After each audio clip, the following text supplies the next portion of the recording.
கண்டுபிடிக்கிறீங்களா? அப்ப இவ்வளவு நேரம் எதுக்கு இந்த பொண்ணு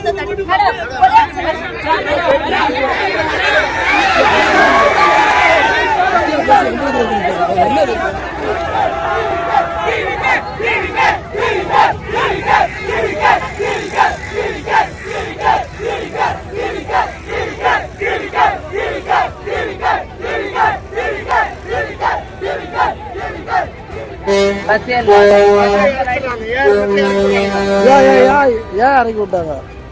கும்பகோணம் மட்டும் தான் போவோம், பண்ருட்டி நிறுத்த மாட்டாங்க. 11 மணிக்கு ஏறணும், வேலை செஞ்சு 11 மணிக்கு நாங்க ஏறணும். இது மாதிரி நாங்க எப்படி வீட்டுக்கு போறது? எத்தனை மணிக்கு ஏறினீங்க தாமரத்துல? 12 மணி ஆயிடுச்சு. 12 மணி ஏறி 4 மணி ஆயிடுச்சு. 4 மணி நேரம் ஆச்சு. 4 மணிக்கு வந்து இறங்கி இருக்கிறோம். ஒரு பஸ் திருச்சி போல. இது எப்படி ஓட்டு போறது? இவ்வளோ ஜனம் நிக்குது. இன்னைக்கு 1 கோடி ஜனங்க நிக்குது. எவ்வளவு பேர் பார்த்துட்டு இருக்கிறாங்க. இது ஒரு மனசாட்சியே கிடையாதா? இதுக்கு எதுக்கு இவ்வளவு பொதுமக்களை இவ்வளவு நஷ்டப்படுத்துறாங்க?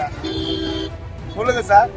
இவ்வளவு பொதுமக்களை எதுக்கு நஷ்டப்படுத்துறாங்க? எவ்வளவு குழந்தை குட்டி முடியாதவங்க ஒரு ஓட்டு தானே ஆகணும். நம்ம ஒரு உரிமை இருக்கு, நம்மளுக்கு தமிழகத்துல ஒரு உரிமை இருக்கு, போறோம்ல.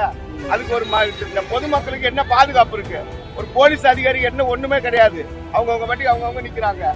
என்ன ஊருக்கு பஸ் இருக்குன்னா பஸ் இருக்கு, இல்லைன்னு சொல்றதுக்கு கிடையாது. அப்புறம் என்னத்துக்கு அது?